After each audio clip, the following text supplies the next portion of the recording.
Assalamualaikum warahmatullahi wabarakatuh. Apa kabar? Saya Hersy Arif dari Forum News Network. Perserikatan Muhammadiyah akhirnya melaksanakan rencananya menarik dana tabungan atau dana dari amal-amal usaha mereka yang disimpan di Bank Syariah Indonesia. Total dana yang ditarik itu tidak main-main, mencapai 13 triliun. Ini merupakan akumulasi dana milik amal usaha Muhammadiyah yang tersebar di seluruh Indonesia.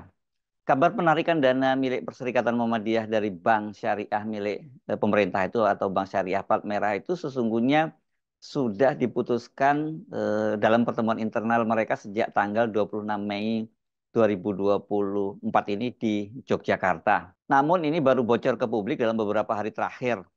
Ini dalam surat internal yang menyebar di media sosial. Pimpinan Pusat Muhammadiyah itu mengirim surat tertanggal 30 Mei 2024 dan memerintahkan penarikan dana dari Bank Syariah Indonesia yang mereka sebut ini prosesnya sebagai konsolidasi.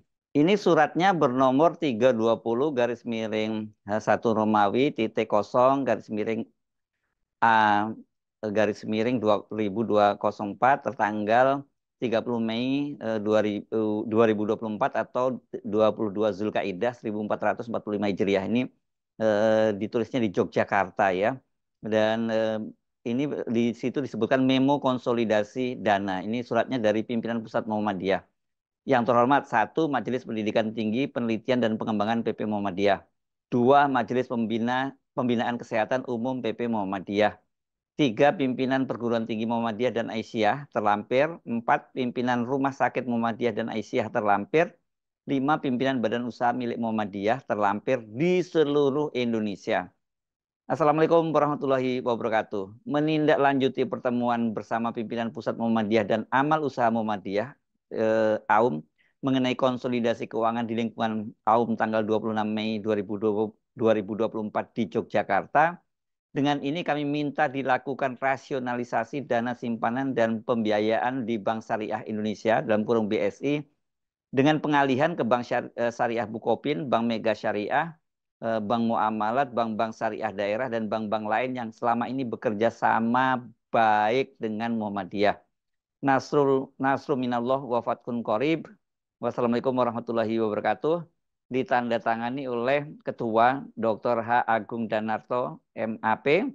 Kemudian sekretarisnya Muhammad Sayuti, MPD, MED, PSD. Dan kemudian disebutkan di situ tertulis tembusan pimpinan Pusat Muhammadiyah Kantor Jakarta. Jadi kalau kita baca suratnya tadi sudah dilakukan pertemuan sebelumnya tanggal 26 Mei di Yogyakarta dan kemudian kemudian di follow up dengan surat tertanggal 30 Mei itu. Dan kemudian ini menindaklanjuti dari surat PP itu, ini juga beredar surat dari Majelis Pendidikan Tinggi, Penelitian dan Pengembangan PP Muhammadiyah.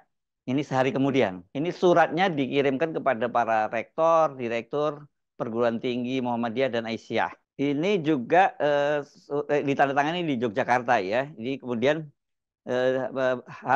halnya itu pengalihan dana simpanan dan pembiayaan. Kalau sebelumnya disebut konsolidasi, di sini langsung jelas pengalihan dana simpanan dan pembiayaan. Ditujukan seperti tadi saya sebutkan kepada para rektor tadi. Dan bunyinya dalam surat itu disebutkan menindaklanjuti surat pimpinan Pusat Muhammadiyah nomor 320 tadi yang saya sebutkan perihal konsolidasi dana, maka dengan ini Majelis Pendidikan Tinggi Penelitian dan Pengembangan Litbang pimpinan Pusat Muhammadiyah meminta kesediaan rektor, ketua, direktur program Perguruan Tinggi Muhammadiyah dan Aisyah untuk segera menyampaikan laporannya paling lambat pada tanggal 10 Juni 2024 melalui email diktilitbang@muhammadiyah.id. Jadi dan surat ini ditandatangani oleh ketuanya Profesor Dr. Bambang Setiaji dan kemudian Sekretaris Profesor Ahmad Mutakin. Jadi kalau lihat surat ini berarti memang akan segera ya segera ditarik dananya paling lambat itu tanggal 10 Juni berarti ya. Ini tinggal beberapa hari lagi nih. Kalau hari kerja saya kira ya hanya tinggal pekan ini gitu ya. Keputusan Muhammadiyah itu jelas merupakan pukulan yang berat bagi Bank Syariah Indonesia. Sekarang ini kan di tengah persoalan ketatnya likuiditas keuangan di perbankan. Yang menyampaikan soal ini keluhan bahwa kita sekarang ini sedang kering likuiditas itu bukan bukan sembarang orang. Yang menyampaikan itu sebelumnya adalah Presiden Jokowi. Presiden Jokowi sebelumnya sempat mengeluhkan, dia mendapat bukan mengeluhkan, dia mendapat laporan dari mendapat keluhan dari para pengusaha dan pelaku usaha yang lainnya itu likuiditas itu sekarang ini kering karena perbankan itu lebih banyak memilih menempatkan dananya dengan membeli sejumlah instrumen surat berharga yang diterbitkan oleh lembaga-lembaga negara. Nah, yang menarik ini kan yang menerbitkan instrumen surat berharga ini ya Kementerian Keuangan, kemudian juga Bank Indonesia. Jadi duitnya itu banyak terserap ke mereka sehingga likuiditas untuk diperbankan itu menjadi kering. Dan kalau likuiditas kering dan kemudian banyak dunia usaha kesulitan untuk mendapatkan permodalan, mengakses dana-dana di perbankan, ya dampaknya perekonomian juga pertumbuhan perekonomian jadi melambat. Nah, soal ini juga diakui oleh Gubernur Bank Indonesia Peri Warjio. Dia membenarkan melambatnya pertumbuhan likuiditas atau dana pihak ketiga disebabkan oleh banyaknya instrumen investasi. Jadi masyarakat tidak hanya mengalokasikan uang lebihnya itu untuk ditabung di bank saja, melainkan juga masuk ke berbagai investasi. Ya ini karena secara bunga, selisih bunganya juga sangat tinggi ini. Jadi untuk menabung di perbankan itu sebenarnya sekarang sudah tidak terlalu menarik, apalagi untuk nasabah perorangan itu sebenarnya ya dipotong biaya administrasi, bunga potongan bunga dan sebagainya, sebenarnya menabung di perbankan itu jadi merugi gitu. Nah, bagaimana dengan respon dari Bank BSI ya menyikapi penarikan dana dari Muhammadiyah itu ya? Bagaimanapun juga penarikan dana sebesar 13 triliun di tengah ketatnya atau keringnya likuiditas ini dampaknya juga cukup serius. Tapi saya kira mungkin Anda mesti tanya-tanya, kalau ini kan semacam ras gitu ya, apakah bisa membuat BSI kolaps ya kalau sampai itu ditarik, karena ini sebelum tanggal 10 berarti semua dana itu sebesar 13 triliun setidaknya itu sudah akan ditarik dari BSI. Tapi kalau saya baca laporan keuangan BSI pada kuartal pertama tahun 2024 ini kelihatannya mungkin tidak akan terlampau sampai membuat BSI kolab ya, tapi pasti ini akan sangat membuat belingsatan ini para direksi dari BSI. Kenapa? Karena ya kalau kita lihat ini laporan pada 2024 ini tentu saja sebelum penarikan dana dari Muhammadiyah itu mereka mampu menjaga kinerja keuangannya dan membukukan laba yang lumayan ini 1,71 triliun. Ini 1,71 triliun dalam satu kuartal ya. Ini cukup besar kalau dalam satu kuartal. Nah, ini laporan keuangannya. Ini saya baca dari situs bankbsi.co.id.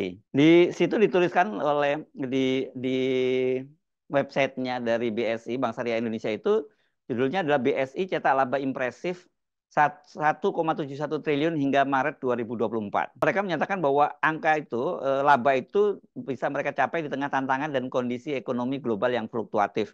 Ini mengutip Direktur Utama BSI Heri Gunardi, kinerja positif tersebut didorong oleh pertumbuhan dana murah dan konsistensi BSI dalam menjalankan fungsi intermediasi. Kata dia, Alhamdulillah di tengah kondisi perekonomian global yang penuh ketidakpastian, BSI kembali membuktikan diri mampu mencetak kinerja yang impresif. Nah, ini katanya pencapaian positif BSI didorong oleh pengumpulan dana pihak ketiga. Ini yang menarik ini ya. Ini yang tumbuh pesat, yaitu 10,43% year on year. Ini artinya pada periode yang sama itu. Dan jumlahnya itu mencapai 297 triliun yang didominasi oleh dana murah. Ini menarik disebutnya ya, 297 triliun. Tadi kalau dikurangi 13 triliun, ya angkanya masih cukup besar. Makanya saya sebut tadi mungkin tidak akan berdampak pada sampai kolab. Ya karena masih angkanya cukup besar. Tapi yang biasanya adanya penarikan besar-besaran dari seperti ini bisa menyebabkan ya terjadinya penarikan yang dipicu oleh kepanikan yang disebut panic withdrawing gitu ya. Jadi ini pasti diantisipasi oleh BSI dan itu saya kira tidak bisa terhindarkan. Cuman seberapa besar kepanikan itu dan berapa besar penarikan yang diikuti menyusul dari penarikan dana besar-besaran yang dilakukan oleh Muhammadiyah ini. Dan menariknya kata dia dari sisi intermediasi itu penyaluran pembiayaan BSI pada kuartal 1 2024 itu mencapai 247 triliun atau tumbuh 15,89% year on year. Dari nilai tersebut sebesar 54,62% disalurkan pada segmen konsumer, kemudian sebesar 27,81% disalurkan ke segmen wholesale dan 17,56% ke segmen retail. Sedangkan pada segmen konsumer pembiayaan terbesar disalurkan pembiayaan Gria, Mitra Guna, pensiun, bisnis emas, oto, cicil emas, dan Hasanah Card. Kalau lihat dari sisi sisi dana yang masuk atau di sisi dana segar murah tadi mereka sebut dan kemudian penyalurannya ini cukup seimbang ya, nggak terlampau jauh begitu ya. Jadi mari kita tunggu apa dampaknya gitu ya. Nah, soal rencana penarikan dana itu atau bukan rencana lagi, penarikan dana itu dibenarkan oleh Sekretaris Umum PP Muhammadiyah Profesor Abdul Muti. Dia membenarkan penarikan itu, namun dia belum bersedia memberikan penjelasan lebih lanjut. Nah, karena itu banyak spekulasi yang muncul di balik keputusan penarikan dana ini. Saya mendapat informasi ini di grup-grup WhatsApp dari keluarga Muhammadiyah ini muncul berbagai macam isu tentang apa sih motif yang menjadi dasar penarikan dana Muhammadiyah ini. Salah satunya adalah misalnya disebutkan ya selama ini meskipun mereka menjadi salah satu nasabah besar, tapi perlakuan dari BSI terhadap Muhammadiyah itu tidak cukup baik begitu ya. Ada juga soal rencana penempatan komisaris dari Muhammadiyah yang tidak direspon juga begitu. Tapi ini semua baru spekulasi. Saya mencoba menelusuri jejak digitalnya dan saya menemukan berita ini pada tahun 2020 ya. Jadi artinya sebenarnya rencana penarikan ini sudah cukup lama ya, sudah sejak setidaknya muncul pada tahun 2020. Ini saya baca yang ditulis di situs CNN Indonesia. Judulnya Muhammadiyah beberkan alasan tarik dana di Bank Syariah BUMN. Yang dikutip pada waktu adalah Sekretaris PP Muhammadiyah Agung Danarto. Dia mengatakan langkah itu dilakukan karena BSI dan perbankan pada umumnya dinilai oleh Muhammadiyah tidak menjadi lembaga yang memberi kemudahan kepada masyarakat kecil. Malah Muhammadiyah berpandangan BSI dan perbankan pada umumnya dimanfaatkan oleh kelompok tertentu. BSI dan perbankan pada umumnya tidak menjadi lembaga yang memberi kemudahan dan dimanfaatkan oleh kelompok yang memiliki akses kuat secara ekonomi, politik, dan sosial manapun. Itu dalam jumpa pers pada hari Selasa tanggal 22 Desember 2020.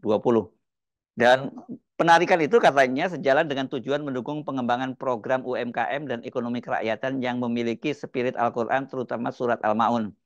Dan dia menambahkan sebelum menarik, Muhammadiyah akan menerbitkan petunjuk teknis juknis yang terkait dengan dana amal usaha dan perserikatan yang disimpan di 3 bank syariah pemerintah dan penempatan dana setelah BSI mulai beroperasi.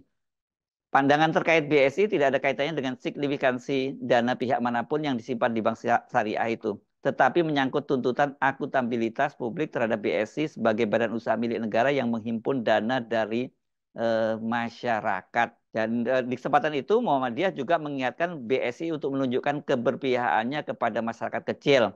Caranya dengan mengeluarkan kebijakan khusus yang bersifat imperatif dengan minimal 60% kredit diberikan kepada pembiayaan UMKM. Ya kalau kita baca tadi penjelasan laporan keuangan dari Bank BSI memang angkanya untuk UMKM gitu nggak mencapai 60% ini sangat besar ya gitu ya. Nah kita tunggu ini bagaimana realisasi dari penarikan dana besar-besaran itu dan kemudian apa dampaknya bagi BSI. Apakah seperti saya sebut tadi ada semacam kepanikan yang kemudian membuat nasabah lain juga ikut melakukan penarikan besar-besaran. Kalau itu yang terjadi, ya ini bakal serius. Tapi kalau hanya dilakukan oleh Muhammadiyah, meskipun saya bilang itu dampaknya nggak terlalu besar, dampaknya tidak terlalu besar, tapi tetap saja angka 13 triliun ditarik secara bersamaan itu tentu berdampak serius bagi sebuah perbankan. Saya Subhan Arif dari Forum News Network. Sampai jumpa lagi. Wassalamualaikum warahmatullahi wabarakatuh.